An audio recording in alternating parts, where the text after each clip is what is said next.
நாம் செய்கிற தவறுகள் நம்மை அறியாமலேயே அது பெரிய தவறுன்றத உணர்த்துற கதை தான் இது. கேளுங்க, ரொம்ப நல்லாயிருக்கும். வாழைப்பூ விலை எவ்வளவுங்க? அந்த பெண் கேட்டார். ஒரு பூ 5 ரூபாய்மா என்றார் அந்த பாட்டி.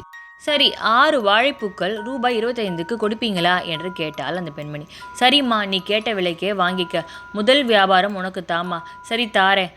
கடவுள் உன்னை நல்லா வைக்கட்டும் என்றார் அந்த முதிர்ந்த பாட்டி. தான் கேட்ட விலைக்கு கிடைத்துவிட்டது என்ற சந்தோஷத்துடன் அப்பெண்மணி வாழைப்பூக்களை வாங்கி கொண்டார். பிறகு தன் அழகான காரில் தன் தோழியை அழைத்து கொண்டு ஒரு ஹோட்டலுக்குள் சென்றார். அவர்கள் இருவரும் ஹோட்டலில் அமர்ந்து பேசிக்கொண்டே தாங்கள் விரும்பியதை வாங்கி சாப்பிட்டனர். சாப்பிட்டது குறைவு, ஆனால் மீதமிட்டதுதான் அதிகம் அந்த பிளேட்டில். பில் தொகை ரூபாய் 1200. அவள் ரூபாய் 1300 ஹோட்டல் நிர்வாகியிடம் கொடுத்து, மீதி சிலரை நீங்களே வைத்துக் கொள்ளுங்கள் என்றாள்.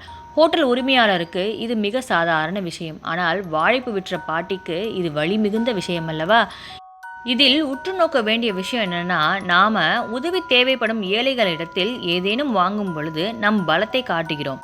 பணக்காரர்களிடமும் தேவைகளே இல்லாதவர்களிடம்தான் நாம் தாராள குணத்தை காட்டுகிறோம். தயவுசெய்து ஏழைகளிடம் பேரம் பேசாதீர்கள். இந்த பதில வர கருத்து ஒவ்வொன்றும் உண்மைதானே?